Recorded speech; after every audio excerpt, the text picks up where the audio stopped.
satu, terus ada lagi isan dua, satu lagi maju mohon mas, maju misalnya sekejap tablet duduk.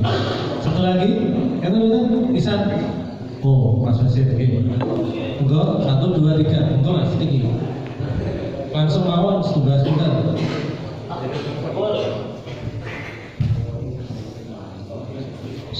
Assalamualaikum warahmatullahi wabarakatuh.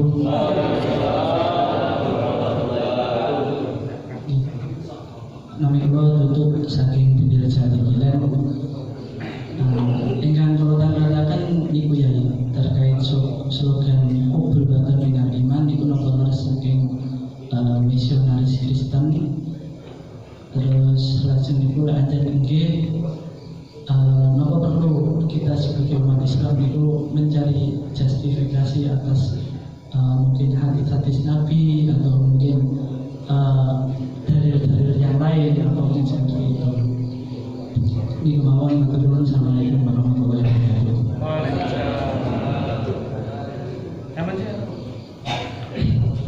Assalamualaikum warahmatullahi wabarakatuh. Tepangaken kula sahabat Basel sang Pendeta itu Pendeta kula malih punika. Sakirene alhamdulillah ya wonten dawuh panjenengan ingkang sudah jadi pertanyaan dan kegalauan lah rasanya saking sahabat-sahabat menika kaitanipun bagaimana intinya warga Nahdliyin menika saged mengakses pendidikan tanpa terbatas oleh negara bahasanipun utamanipun saking kalangan pondok pesantren menika dalam badhe matur mugi-mugi akses menika mungkin saged diberikan tidak terbatas pada pondok pesantren ya nggih. Terus lembaga pendidikan Nahdliyin Tempundi mawon wonten Indonesia saged mengakses yang tujuannya kedepannya mugi-mugi kader mereka saged membumikan ajaran Nahdliyah mereka Tempundi mawon tanpa terbatas negara. Kados ada sahabat yang beberapa waktu yang lalu katanya badhe dikonduraken oleh PB nopo-nopo yang posisinya di Singapura gitu. Kalau yang bukan klientu beliaunya insya Allah bidangnya IT dan mugi-mugi harapan kula banyak dari Pak Nahdliyin menika dalam bidang apapun nanti punya kader ya yang bisa ditempatkan di bidang manapun di negara manapun yang tetap intinya nanti bahasannya kembali ke dalam wadah besar Nahdlatul Ulama. Matur suwun.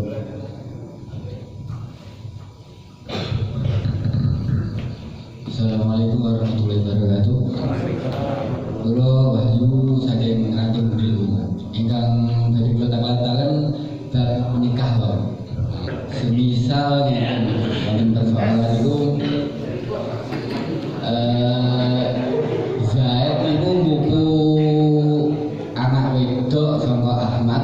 Iki mboten wonten nasab. Terus suatu ketika sing dibuku niki wau wedok nikah terus niki wau kan sing nikahne Zaid. Sedangkan Ahmad yo tasih urip. Terus bagi nikahne sampun gadah yoga nggih setri. Nah, terus pun gadah yoga si Zaid niki wau ngomong, "Nduk, bapakmu biyen Ahmad kae." Terus niki status pernikahanipun pripun menurut agama. Terus mungkin status waline si anak ini kau sampun teman.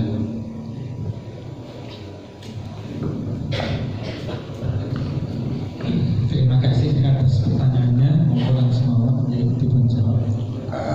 Yang ketiga dulu.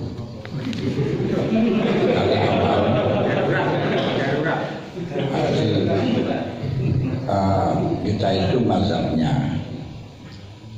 bukan mazhab NU nih, mazhabnya NU itu bukan harus Syafi'iyah, tapi salah satu dari mazhabul arba'ah. Kalau dari Syafi'iyah, wali itu hanya min jihati nasab. Setidaknya min jihati nasab berakhir al-sultan waliyuman la waliyalah, yaitu sultan. Tapi itu ijtihadnya Imam Syafi'i yang dianalogikan dengan waliul mal.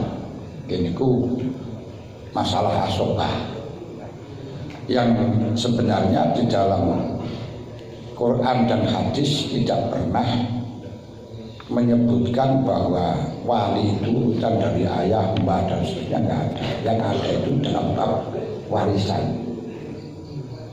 Nah, sedangkan urusan pernikahan itu dikiaskan, dianalogikan dengan warisan. Nah, Imam Malik tidak mengkiaskannya itu, tapi berpijak pada arti dari wali itu sendiri. Arti dari wali itu sendiri, Allah Ta'ala mengatakan waliyun nasir. Waliyun nasir. Gini ku, wali tersebut adalah orang yang menolong, orang yang membantu, orang yang melindungi. Oleh karenanya, selama di situ orang tua atau siapa saja sudah menjadi seperti anaknya sendiri dalam melindungi, di dalam menolong seperti orang tuanya sendiri, itu bisa menjadi wali menurut Imam Malik. Kedua juga mengikuti Abu Hanifah. Dalam Abu Hanifah itu wali itu terserah dari perempuan, mengangkat siapa saja yang dijadikan wali, itulah walinya. Berarti itu termasuk sah menurut Imam Syafi'i, Imam Abu Hanifah, juga menurut Imam Malik. Nah, kemudian kalau di dalam negara sudah tercatat dan dihukumi sah oleh negara, ya sudah. Karena sah di dalam urusan hukum yang antroposentris itu adalah urusannya dengan pemerintah, bukan dengan fikih kita. Apa yang dipilih pemerintah, itulah mazhab yang benar, itulah dikatakan qaul yang mukhtar, yang dipilih yaitu. Makanya kita di dalam belajar fikih ini memang perlu ada penjelasan, perlu ada kajian lagi, perlu ada pemahaman lagi. Walaupun kita pelajari perbedaan pendapat yang urusannya ibadah no problem, nggak masalah, sampai laksanakan dengan cara ibadah makhluk, kita laksanakan dengan bagaimanapun no problem. Tapi yang urusan dengan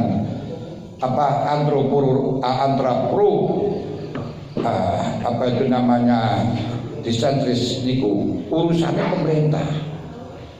Yang ditetapkan oleh pemerintah itu yang benar, walaupun toh menurut kamu salah, itu yang benar. Kenapa? Karena yang punya kuasa untuk faslun, untuk manpun di dalam masalah interaktif adalah pemerintah. Sampai-sampai kemarin itu juga dipermasalahkan di dalam Fathul Masail Muskerwil di Nganjuk. Saya pas yang menunggu di dalam itu namanya komuniyah, yang diantaranya yaitu si laki-laki tidak, ya biasa yang laki-laki yang istrinya pergi ke luar negeri, kemudian setelahnya itu pulang mengajukan gugat cerai, padahal suami tidak pernah nolak, itu bagaimana? Itu sah. Kalau sudah diputuskan untuk batal oleh hakim, ya sudah sah, dohiran wa batinan.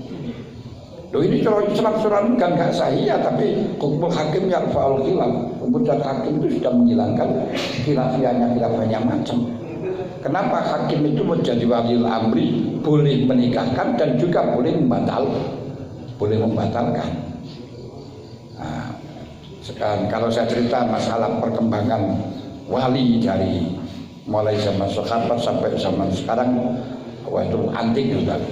pas saya ngaji tadi satu sore niku yo bahas niku pas kuasane Imam Ghazali luar biasa. Yang kemudian sekarang berbicara khilafiyah itu kenapa? Niku sejarahnya panjang sekali. Tapi kita tak omongno kedawan sebenarnya.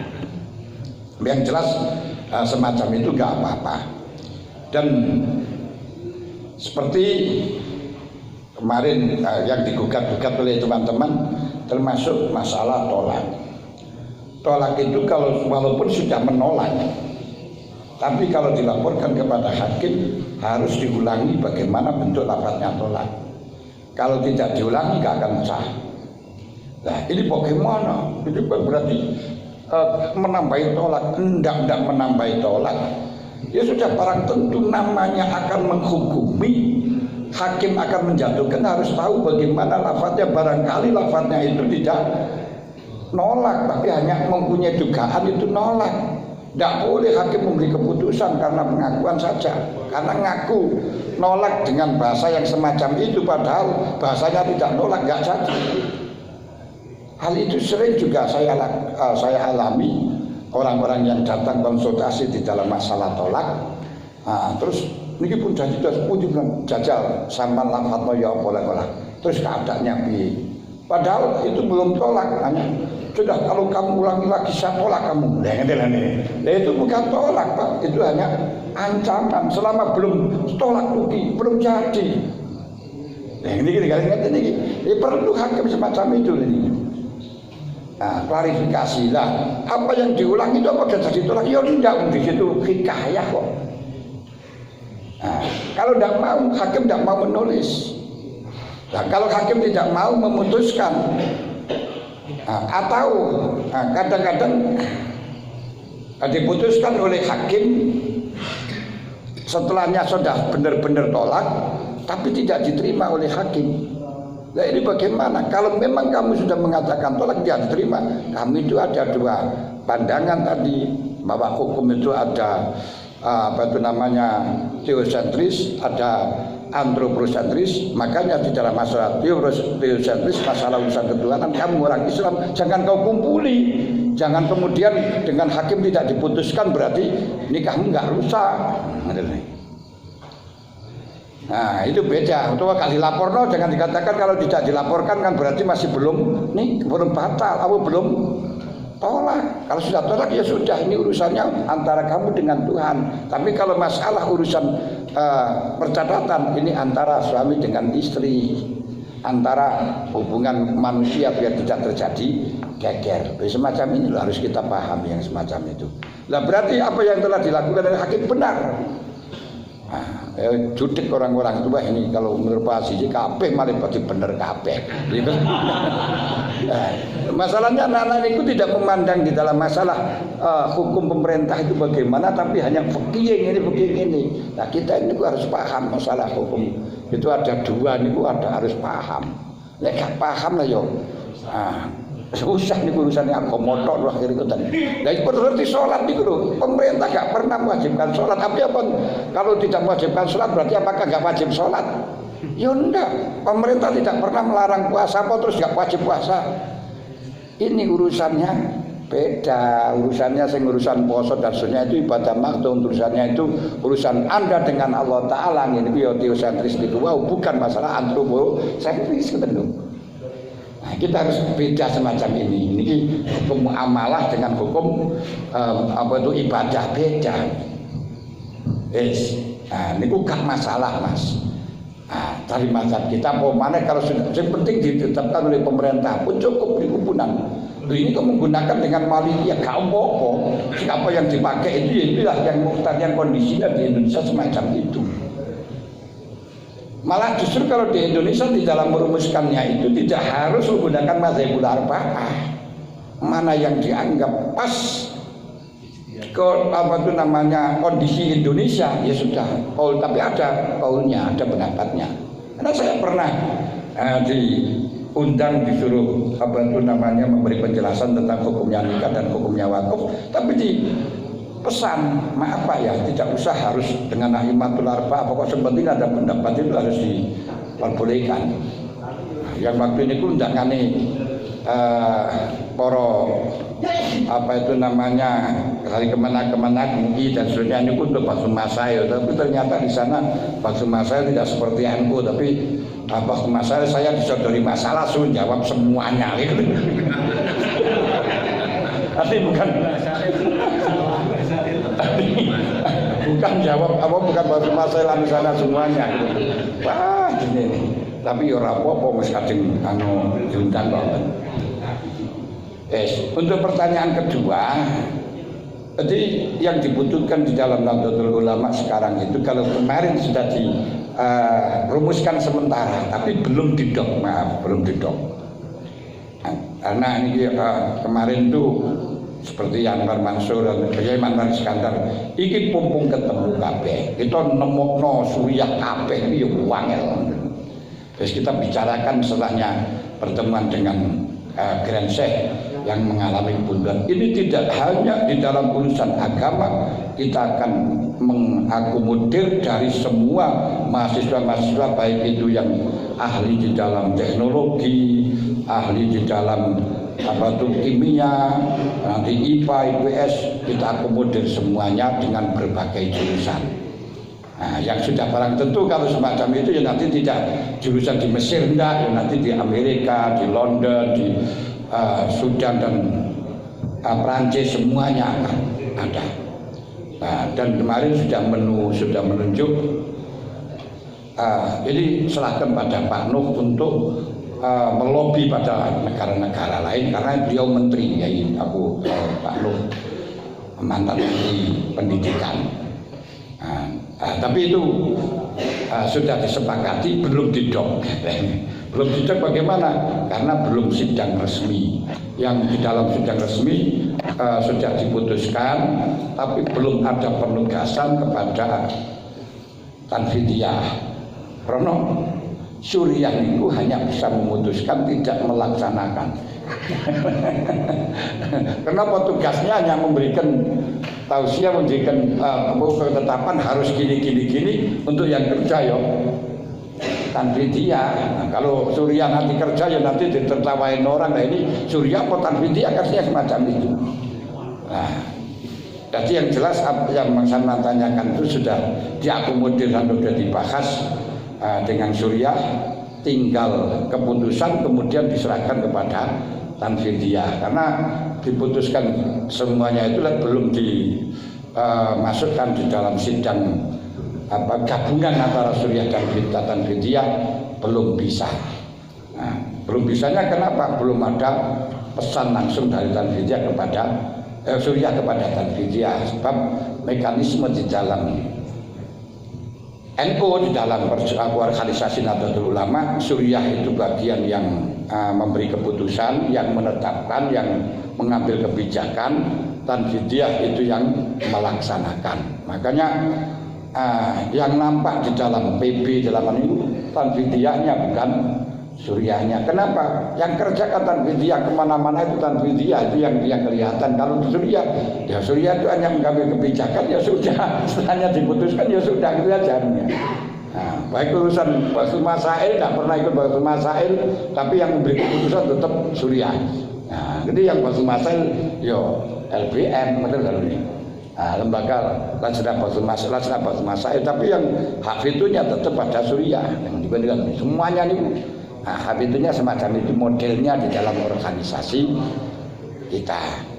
Untuk apa itu namanya hubbul watan minal iman itu termasuk kata-kata orang Yahudi atau non-Islam itu sangat tidak benar. Sangat tidak benar. Memang hubbul watan minal iman itu banyak mengatakan maudhu.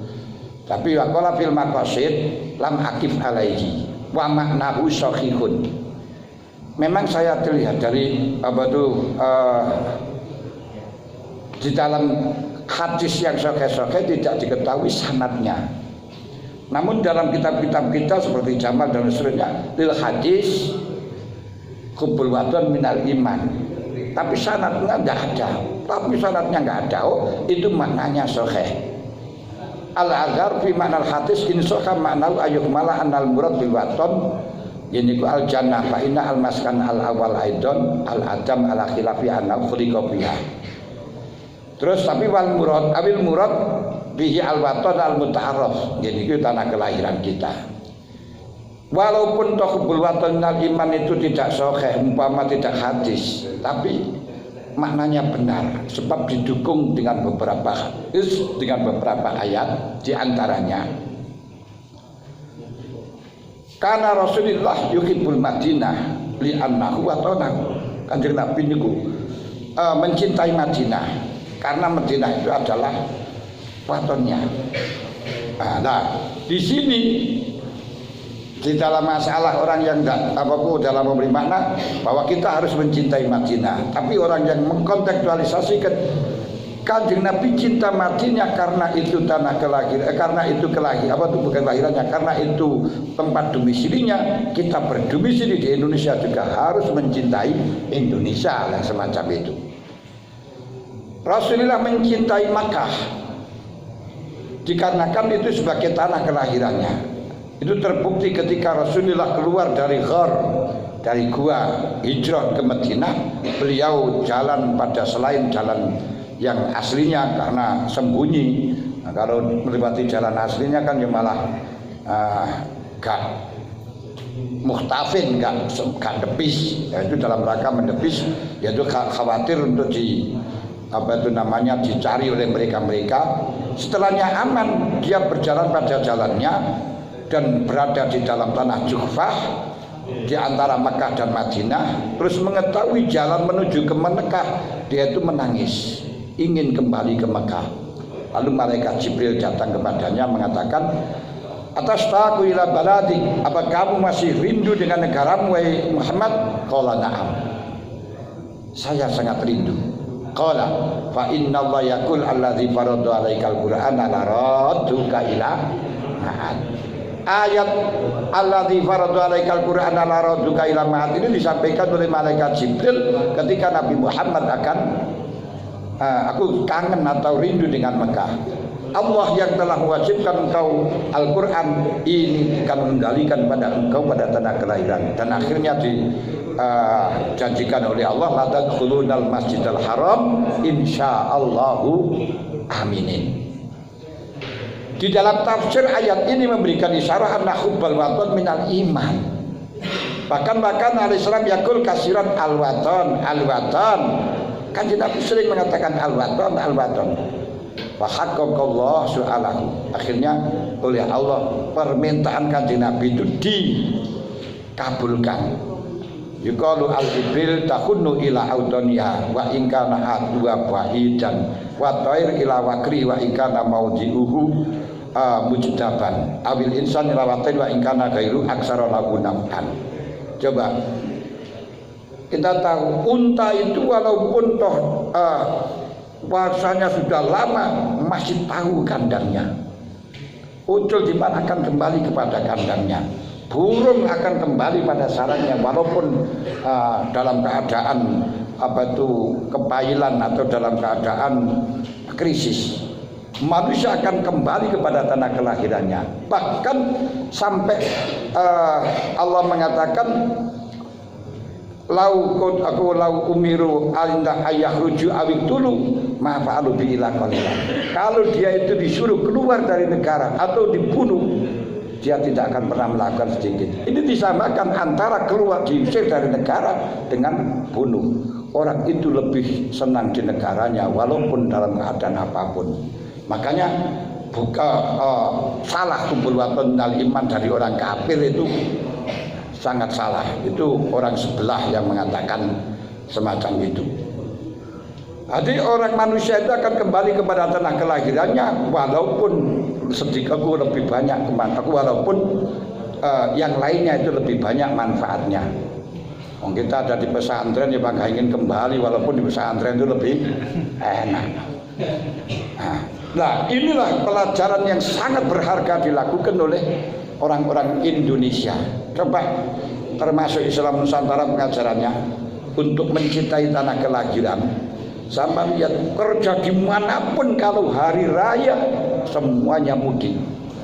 Makanya tidak ada negara satupun yang pada waktu hari raya ini macet karena mudik selain di Indonesia. Makanya luar biasa ini penggambarannya.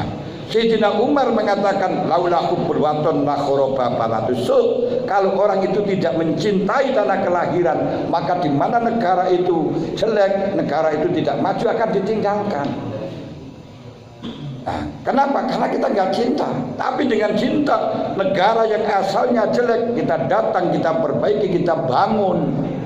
Ini jadikan pedoman bagi kita. Kalau sekolah kita tidak maju, jangan pindah pada sekolahnya orang lain. Itu berarti tidak mencintai kepada sekolahan kita. Kalau kita mencintai sekolahan kita yang tidak maju, yang kurang mutu, itu bagaimana usahakan biar bermutu, jangan memperbesar pada sekolahnya orang lain. Itu loh ya. Ini kelakuannya orang-orang NU yang tidak bertanggung jawab semacam itu.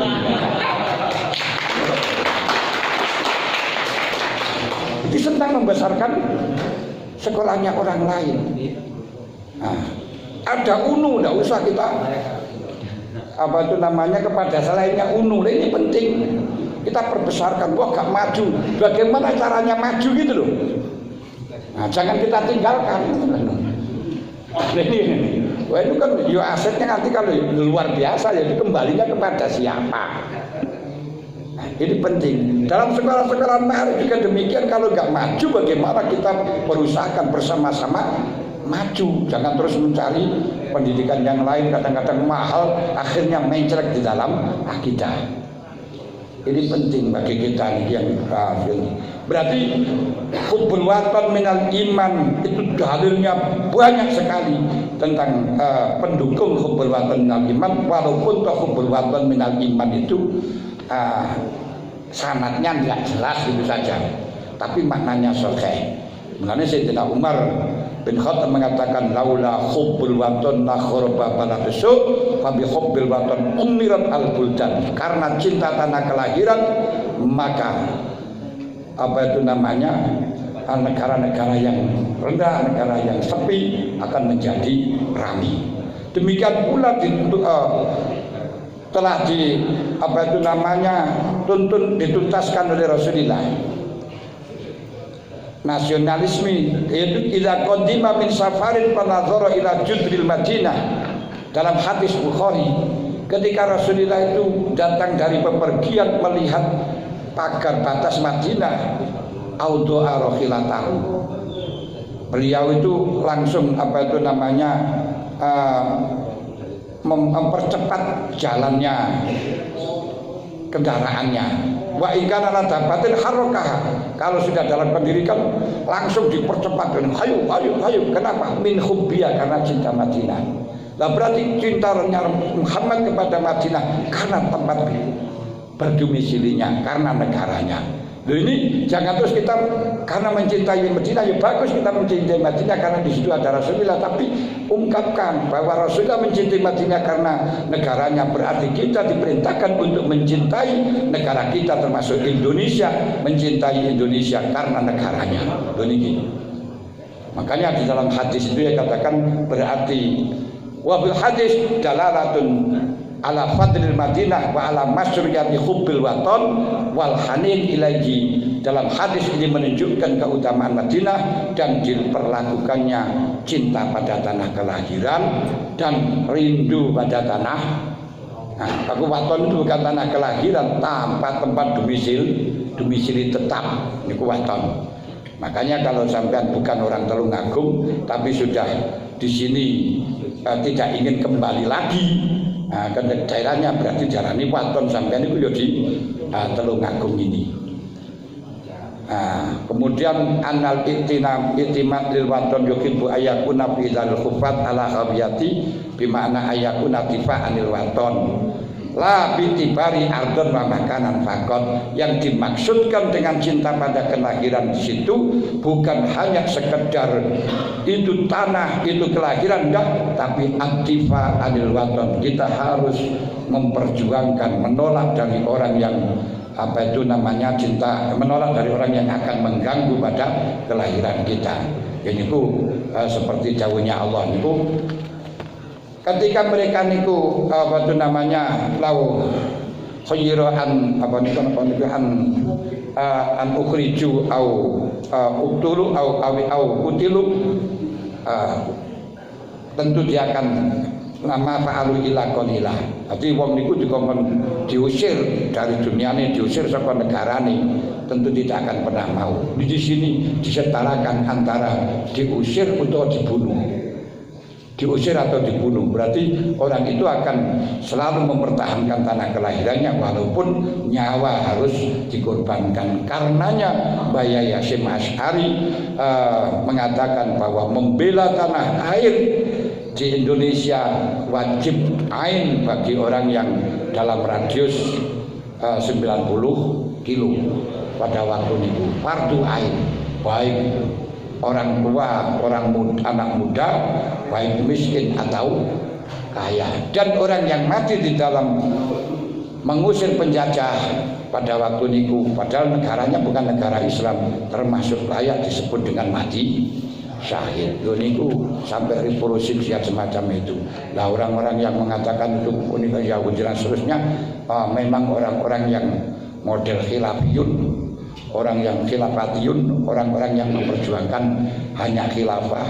Kalau kata Ali Imran, adiknya Amrozi, keinginan mereka itu bukan masalah menentang Pancasila, enggak. Keinginan mereka berdirinya khilafah atau jihad. Kalau tidak itu ya tidak. Berdirinya negara Islam bukan syariat dia peribadatan, enggak. Berdirinya syariat Islam berarti pemerintah Islam atau dia jihad. Sehingga kalau tidak ada jihad dia membuat lapangan biar jihad. Sebab apa? Jihad itu merupakan jaminan surga, sehingga harus membuat lapangan untuk jihad. Karenanya ketika ada permasalahan-permasalahan yang kios sedikit, dia datang dalam rangka untuk jihad. Sebagaimana dalam demo 212 itu orang-orang Pakistan sudah banyak itu sudah siap untuk menjadi provokasi di dunia. Menurut Ali Imran, mantan teroris macam itu. Makanya jangan sampai kita ada perpecahan antara Islam dengan non-Islam, maka mereka akan datang menunggangi itu ya, permasalahannya semacam itu. Nah sekarang ini sering kita dibenturkan dengan orang-orang non-Islam, maka harus betul-betul kita harus jeli. Sebagaimana di Belanda telah membakar Al-Quran misalnya, kita jangan mengecam agama mereka, tapi pribadi mereka. Kalau ada orang merusak masjid, bagaimana misalnya orang Kristen, kita jangan terus mengolok-olok orang Kristen, karena tidak programnya orang Kristen, tapi harus kepada dia yang melakukan itu. Jadi keputusan di dalam fikih, kita tidak boleh membalas kepada kezaliman kecuali kepada orang yang berbuat zalim. Jangan anaknya, orang tuanya, agamanya, jangan, gitu loh. Nah, itu loh yang kadang-kadang kita itu terpancing semacam itu. Nah, itu buktinya seperti